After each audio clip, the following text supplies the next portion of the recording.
Welcome to the Resilient Retail Game Plan, a podcast for anyone wanting to start, grow or scale a profitable creative product business with me, Catherine Erdley. The Resilient Retail Game Plan is a podcast dedicated to one thing, breaking down the concepts and tools that I've gathered from 20 years in the retail industry and showing you how you can use them in your business. This is the real nuts and bolts of running a successful product business, broken down in an easy, accessible way. This is not a podcast about learning how to make your business look good. It's the tools and techniques that will make you and your business feel good. Confidently plan, launch and manage your products, and feel in control of your sales numbers and cash flow to help you build a resilient retail business.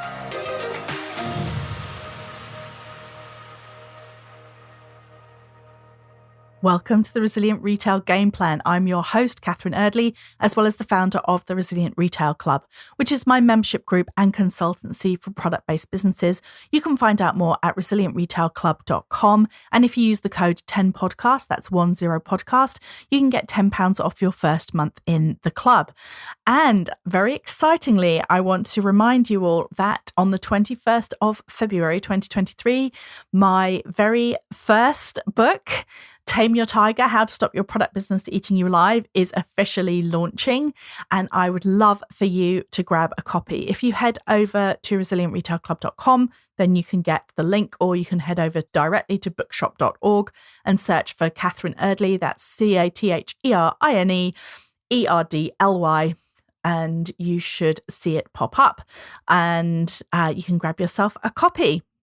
What I'm going to be talking to you about today is 5 crucial figures that you need to know to boost your business in 2023. And there's a couple of reasons that I wanted to cover this topic today. First off, because this is the basis of a talk that I gave at Spring Fair at the NEC in Birmingham at the beginning of February this month, which was fantastic. It's really great to be at a live event speaking. It's always such a privilege to take part in these big events. It was really great to meet some people there as well.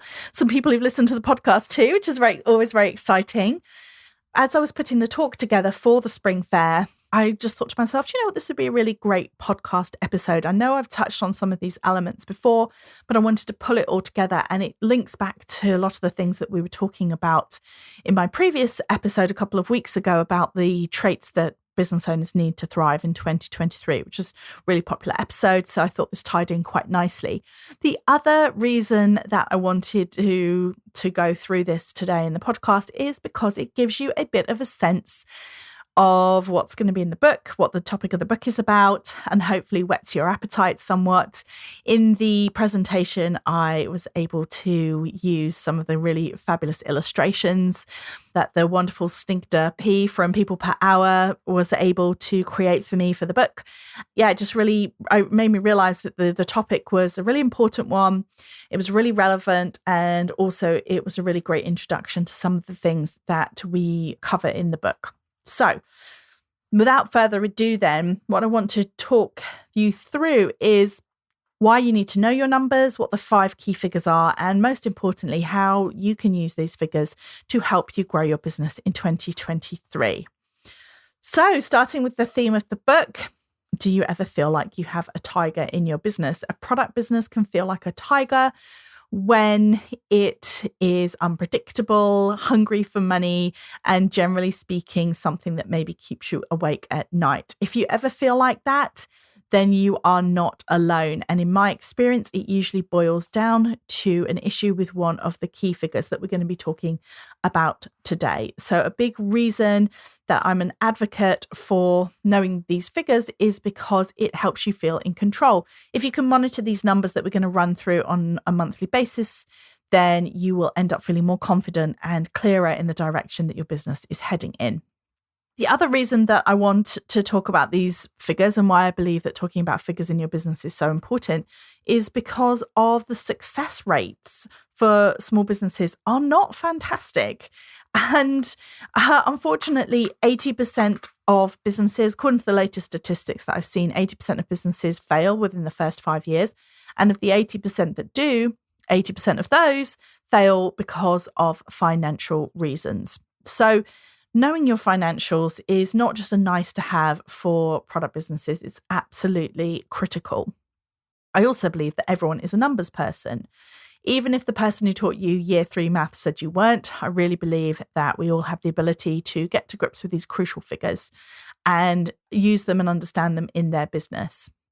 The final reason why I feel like these numbers are so important is because 2023 requires close monitoring.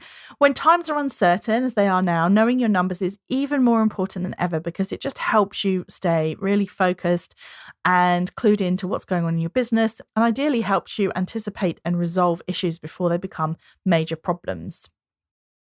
So on that note, let's start with the first key figure that you need to know to help your business thrive in 2023, and that is your in margin.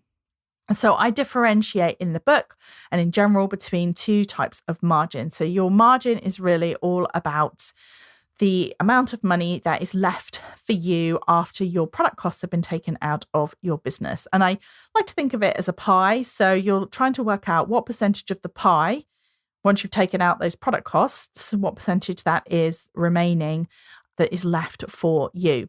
I differentiate between the in margin and the out margin. I'll talk a little bit more about out margin shortly. But in margin is as you buy products into your business, it is the theoretical profit margin that you would achieve. So, for example, how you calculate it is you look at your selling price, you take off the VAT if you're VAT registered, you take away your total product costs, and then you divide it by that selling price without tax on it to understand what percentage of that is profit and is profit for you. So if we use a typical example of somebody who might be buying products in from another business, you might have a mug that you sell for £12, and if you're VAT registered, you would need to take that VAT off before you start the calculation. So to do that, to take VAT off, you divide it by 1.2, and that gives you a selling price, a net selling price or an ex-VAT selling price of £10. Let's say the mug cost you £5. Then you take the £5 away from the £10 and you're left with £5 profit. £5 as a percentage of £10 is 50%. So you have a 50% profit margin. And that is your in margin. As I said, your in margin is the theoretical profit that you will make from an item. Because of course, this is assuming that you will in fact sell the item for that full £12 that you intended to sell it for when you first purchased it. And that is your in margin. It's as simple as that. It's product price minus tax minus product costs divided by the product price minus tax as a percentage. And then that is your profit margin. So what is a good profit margin? Well, if you're buying products in from other people, you'll always be at roughly that 50% mark. But if you yourself want to be somebody who sells wholesale to others, then realistically, you need to be closer to that 65, 70%. If that feels really unattainable, it may just be that you have to build a model which is selling directly to the consumer. I would say if you're selling directly to the consumer, then 50% profit margin is pretty much it's very common if you're buying products in, but it's very, very hard to build a business on much of anything less than that. So I would say if your in margin is already below 50%, then I would be taking a long, hard look at your products and your pricing in particular. Well, why does measuring your in margin matter? Well, it's effectively a building block. It is the most important number in your business because everything else, every other cost in your business has to be covered by the difference between what you buy something for and what you sell it for. And every cost has to be covered by that. A decline on your profit margin hits your bottom line. And sometimes that can creep up on you, especially in an era of rising costs and especially in a time where you have things like fluctuating exchange rates and other costs. So you need to keep an eye on it. It also helps you make better decisions. So as I said, if you can identify what products you are making a decent margin on, you can emphasize those. You may be able to sell some of your products wholesale, for example, if that's something you're planning on doing, but others just aren't possible to sell at wholesale because your margins don't stack up. In tiger terms, so relating back to the book, Tame Your Tiger, How to Stop Your Product Business Eating You Alive, I relate the margin to the bite. It's all about the bite that those costs are taking out of your profits every time you make a sale. And it's an important part of what can make people feel like they have tiger businesses is if you're not making enough money every time you make a sale for various different reasons, then the business will never really feel all that comfortable because it will always feel tight from the cash perspective. Because there are so many other costs, as we all know, there are every single cost you can think of that has to be covered by that profit margin. So it's definitely something that you want to keep an eye on. The second key figure then is your out margin. So in tiger terms, your out margin is what I refer to as the bottom teeth. It's still part of the bite, but the first bite is the product costs coming out. And then the second bite coming out of your profits is everything else that relates to you making that sale. So in terms of how you calculate it, it's really about looking at your total sales minus your total product costs, including everything else in packaging, selling fees, postage, everything else. The other big difference between your in margin and your out margin is that your in margin is a theoretical number. So as we looked at that first example with the mug, that was about saying that it was £12. If you sold it at £12, then you would get a 50% profit margin. Whereas an out margin relates to what you actually get for the products as they go out of your business, as you sell them. So they also take into account what happens if you discount heavily. So if you sell a lot of your products at less than full price, whether that's from a 10% welcome discount to new subscribers, or whether that's from 20% off that you do from time to time, or whether that's off deeper discounts that you do in a sale, then the out margin really looks at that because it looks at your actual sales, not just your theoretical sales, and takes off your product costs and then any other additional costs as well, such as packaging, selling fees, or postage. So it's a really, really true reflection of the profitability on average of your business. And the reason that I put it second after the in margin is that you can't fix a bad out margin if you've got a bad in margin. Your out margin is always lower. I guess in theory, it could possibly be almost the same as your in margin. So you could sell that mug for £12, in which case you would get your 50% margin, although in all honesty, probably with selling fees and other things, you'd be under that 50%.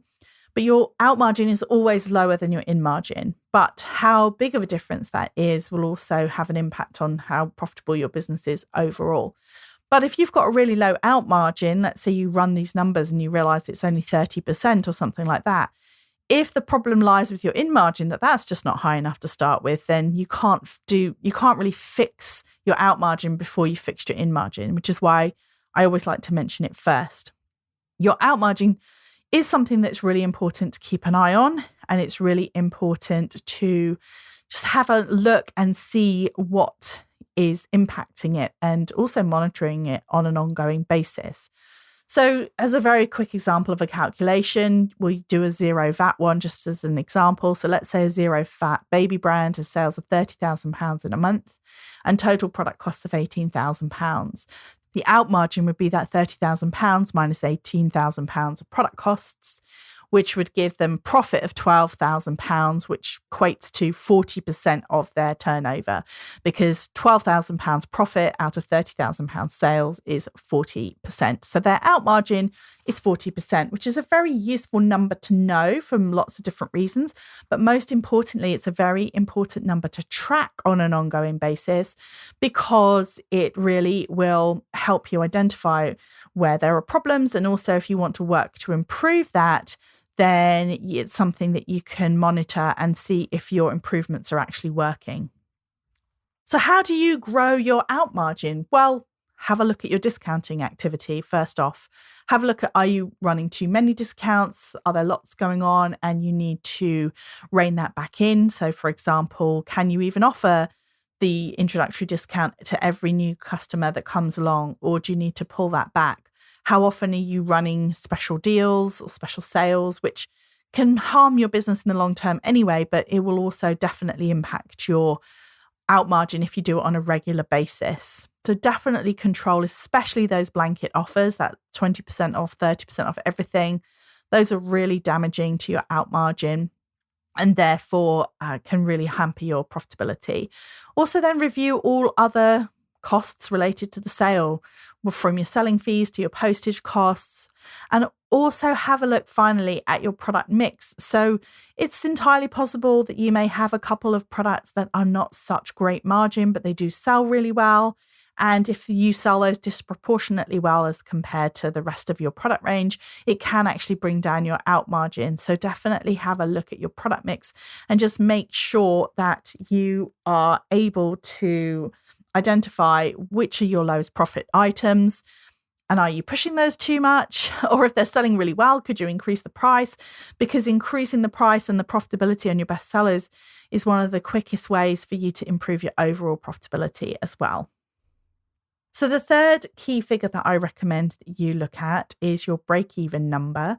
In Tiger terms, that is to do with how much you are feeding your business. So do you understand what your fixed costs are as in relation to your sales? And do you have a way of measuring them and understanding whether or not your whole business model effectively stacks up with your current cost base? In order to calculate your break even, you need to look at the sales that you need to cover your costs. So what profit number do you need on an average month to cover your costs? And what sales number does that correspond to? So for example, if you had a lifestyle boutique that had fixed costs of £18,000 a month, excluding VAT, and an average out margin of 40%, then working backwards, the sales needed to cover the costs would be 18,000 divided by 40%, plus the VAT on top. So multiply that all by 1.2. This means that the monthly break-even sales needed on average for this lifestyle boutique would be £54,000. Why is this useful to know? Why is it even helpful to understand this? Well, I think it's probably one of the best ways that I know to sense check the size of your expense base against your sales. And it's certainly an exercise that I've done with clients to help them understand if they're overcommitted in terms of their fixed costs. Maybe that's through salary or through advertising expenses or through, for example, their unit or their facilities, and how much are they costing them each month as compared to their sales. So it's a really helpful way of understanding that. I've seen it a couple of different ways. I've seen it where people have had the realization that they're never going to break even based on their current cost base and have taken steps to reduce it so that they can be profitable. And I've equally seen people who are terrified to spend anything in their business understand that actually they are able to make that investment and perhaps get themselves extra staff or extra room to grow their business. But it's a good way of just making that connection between your average sales, your out margin, which actually has a really big impact on this number. Because, for example, the higher your out margin, the lower the sales need to be to cover your costs, because a bigger percentage of your sales are profit. So it's a really good way of actually understanding that and seeing it. It's a great way of also modeling additional costs. Let's say you want to take on somebody else. If you know what your break even is, then you're able to say to them, okay, right, let's have a look. If I have an additional £1,000 worth of staff costs a month, this is what it needs to be in order to, I need to generate another £4,000, for example, in order to make that cost worthwhile. It also gives you something to compare your actual performance against each month. So you can have a look, you'll build it out as an average of an average, basically. And then each month you'll be able to check and see whether or not your costs were where you thought they'd be, how your out margin compared to what you thought it was going to be, and just basically how the whole model is working. And you may tweak and refine it as you go along. Maybe you realize you forgot some extra costs or anything like that, but it just helps you have that real back of a napkin look at your business to understand, have I got too many costs, or am I feeding my tiger too much food? I also call it the 3 a.m. number, because it's just something that if you wake up at 3 a.m. and you're thinking about the business and you're not sure if you've got too many costs for your sales or everything else, then it's just the number that you can rely on to say, okay, actually, now I understand what I need to be taking each month in order to break even. And that can be very reassuring. The key figure number 4 for you to know is how your products split across the 80-20 rule. So the 80-20 rule is also known as the Pareto principle. It was developed by an Italian economist. The crux of the 80-20 rule is that 80% of results will be coming from 20% of effort. And in the product business world, what that actually means is that 80% of your sales will be coming from 20% of your products, or your best sellers, or stars, as they're sometimes called, your star products. And I've run this analysis for all kinds of different businesses, all the way from multi-million pound businesses, all the way down to little startups. And I have to say that it has been remarkably consistent. It's not always quite 80-20, but it could be, for example, probably the lowest that I've seen is 60% of sales coming from 40% of your products. But whatever you do, you will have products that are just better than others and that just generate way more sales than some of the other products that are just more productive. So to calculate, run your sales by product. You can choose the time frame. It could be, for example, the last 12 weeks. Rank them in descending order of total sales, and then work out which products account for the top 80% of sales. Work out which products account for the top 80% of sales, and now you've identified your best sellers. So why track your top sellers? Well, it helps you focus on what your customer wants. It helps you identify the areas where you can expand the range and do more of things that work. It will also help you inform your future buying decisions, especially if you couple it with that all-important question, which is, why is it selling well? Why is it a bestseller? Because if you can understand not only what is selling well, but also why, then it will really help you tune into what your customer wants and give you really great insight into moving forward.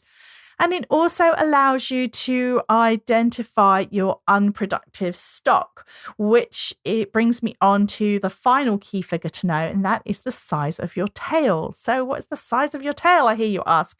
Well, in tiger terms, the tail really is referring to your unproductive stock. So if you think about it, when you have identified your 80%, your top bestsellers, which are producing 80% of your sales, then you have identified your star products. And probably having a bit too much stock of those products is not a big deal, because they will be spinning through quite quickly, because these are your best sellers.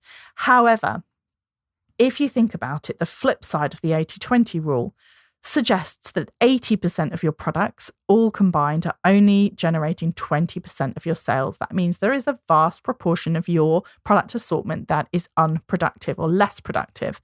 And that is known as the tail. The name of the game is to have as little stock as is humanly possible in the tail, while maximizing the sales of the top sellers. And the reason that this is important is because the more unproductive stock that you have in your business, the less profitable it will be and the less cash you will have. So in order to calculate your tail, once you've identified the bottom 80% of products that generate just 20% of your sales, calculate how much stock you have of those products. If you really want to see the difference, calculate how much stock you've got of your top sellers, and then calculate how much you have of your bottom sellers. And then you'll be able to understand how much productive stock you've got versus unproductive stock. The tail will eat up all of your spare cash. It will take all of your money. It impacts your cash flow and your profitability. And it's really up to you to carry as little in the tail as is possible. And the phrase that I'd love to leave you with is, the bigger the tail, the bigger the tiger. In other words, the more unproductive stock that you have in your tail, in your product business, the more likely it is that you have a tiger business. And what's a tiger business? If you remember, we said at the beginning that a tiger business was cash hungry, unpredictable, and a little bit scary. And so the more stock you have of those unproductive products, the more likely it is that you don't have great cash flow. There are really two factors that impact how profitable a product business is. One is how much money you make every time you make a sale and how good your profit margins are. And the second is how quickly you get your money back after you've invested it into stock. If you pay money out for stock and then almost immediately sell that stock, get that back, put more money out for stock and then get more money back, and that happens really quickly, your business will be cash rich and you'll have good profitability. If you put that money into stock and then it sits there for 1 year, 2 years, 3 years, who knows, then that money is now tied up in your business. It's not available to you, and it is less cash rich, and your profitability will be lower, and you will just generally feel like there's less cash available to you in the business. So the bigger the tail, the bigger the tiger. You want to really minimize not just all stock, but the stock that you have in that tail. And so there you have it. The 5 key numbers that you need to be looking at in your business monthly are your in margin, or in tiger terms, the bite, the top teeth, the out margin, the bottom teeth, your break-even model, which is how much you're feeding your tiger, what your best sellers are, and then the size of your tail. And if you look at those on a monthly basis and aim to improve them incrementally, then you will not only feel more confident, but you will also have learnt to tame your tiger. Because let's face it, tigers are amazing. We're not trying to get rid of them. We're just trying to live with them in a more harmonious way. So if that piqued your interest, then I would love to invite you to grab your copy of Tame Your Tiger. As I said, I go in so much depth and so much more. I give examples, talk in much more detail about how these concepts will be impacting your business. And there's also a resources bundle that will go along with the book that you can get if you buy the book. And also there is a Tame Your Tiger course coming to the Resilient Retail Club membership, which I will be releasing throughout the year, module by module. So why not go to bookshop.org, search for Tame Your Tiger, Catherine Erdley, or head over to resilientretailclub.com and get the link to pre-order the book. As I said, it comes out officially on the 21st of February, and I can't wait to hear what you think of it. If you have a moment to rate and review the podcast, that would be fantastic. It means the absolute world to me, and it really helps get the podcast out in front of more people. And of course, if you follow or subscribe to the podcast, you'll be the first to know about every new episode.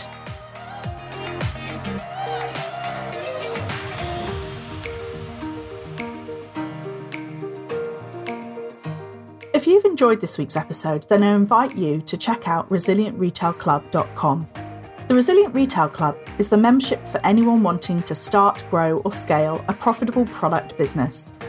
No more trawling Google trying to find the answers to your questions, or wading through general business advice that speaks mainly to service-based businesses. Whether you're still at the idea stage or you've been going for a while but want to get more focused and organised when it comes to your business, the Resilient Retail Club is the place for you. With a library of courses tailored to creative product businesses, several live sessions a month, and a supportive and active community, the Resilient Retail Club is the perfect membership to help you hit your goals faster. Check it out at resilientretailclub.com.